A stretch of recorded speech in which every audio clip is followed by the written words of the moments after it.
শ্রদ্ধেয় সম্মানিত মঞ্চে উপবিষ্ট বর্তমান সময়ের উজ্জ্বল নক্ষত্র উম্মতের রাহবার সম্মানিত উলামা হযরত ও আজকের এই ধনাঢ্য মজলিসের সুদক্ষ পরিচালক ন্যায় নিষ্ঠার কলম হাতে বিদগ্ধ বিচারক মণ্ডলী, আমার সামনে উপবিষ্ট সবুজ বাংলার প্রত্যন্ত অঞ্চল থেকে আগত এলএনপি ছাত্র ভাইরা ও আমার প্রাণপ্রিয় শ্রোতা বন্ধুগণ, সকলকে জানাই আমার পক্ষ থেকে আন্তরিক শুভেচ্ছা অভিনন্দন।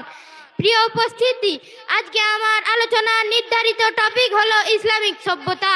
সময়ের সংক্ষিপ্ত পরিসরে উক্ত বিষয়ের উপর কিঞ্চিত আলোকপাত করার প্রয়াস চালাবো ইনশাআল্লাহ।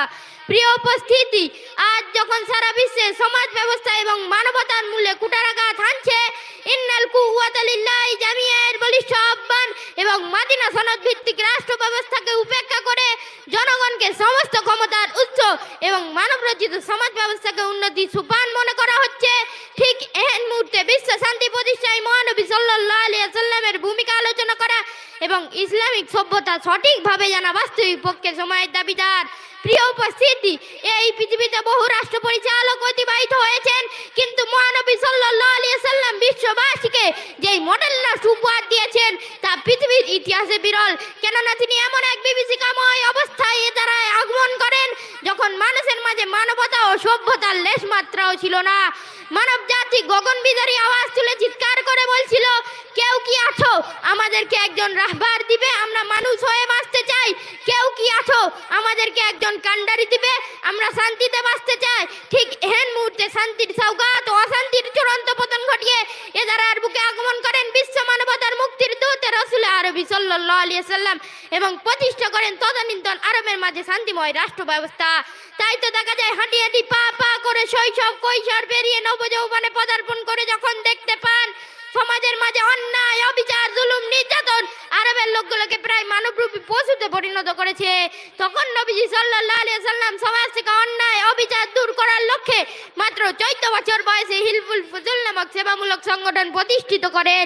তারই ধারাবাহিকতায় নবী সাল্লাল্লাহু আলাইহি ওয়াসাল্লাম 40 বছর বয়সে নবুয়ত লাভের পর সমাজ থেকে অন্যায়, অবিচার নির্মূল করার লক্ষ্যে এবং পরস্পরে ঐক্য বজায় রাখার উদ্দেশ্যে সচ্চার কণ্ঠে ঘোষণা করেন, ইয়া আইয়ুহান নাস কুলু লা ইলাহা ইল্লাল্লাহু তুফলিহুন। ফলে মানুষ খুঁজে পেয়েছিল মানবতা ও সুশৃঙ্খল সমাজ।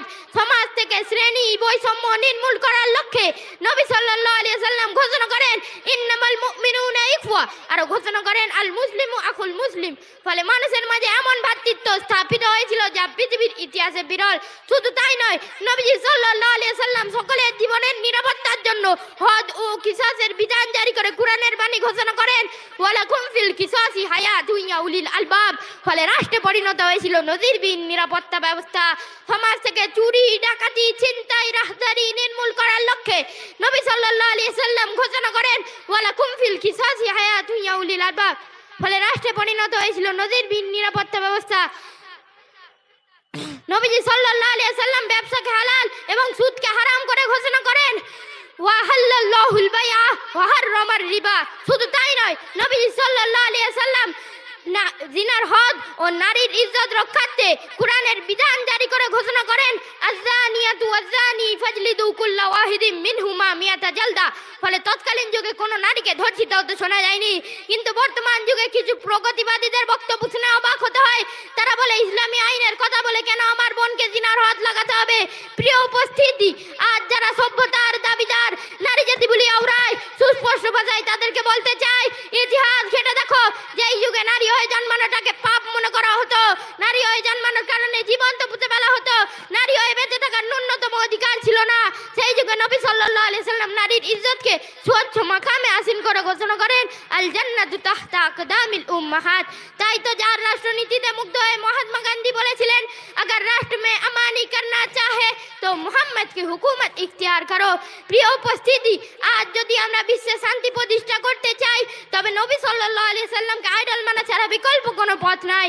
আল্লাহ পাক রব্বুল আলামিন নবী সাল্লাল্লাহু আলাইহি ওয়াসাল্লামকে আইডল মেনে নবী সাল্লাল্লাহু আলাইহি ওয়াসাল্লামের পদাঙ্ক অনুসরণ করে বিশ্বে শান্তি প্রতিষ্ঠা করার লক্ষ্যে ইসলামিক সভ্যতাকে মনে প্রাণে মেনে নেওয়ার তৌফিক দান করুন। নাসরুম মিনাল্লাহি ওয়া ফাতহুন করিব ওয়া বাশশিরিল মুমিনিন। আসসালামু আলাইকুম ওয়া রাহমাতুল্লাহি ওয়া বারাকাতুহু।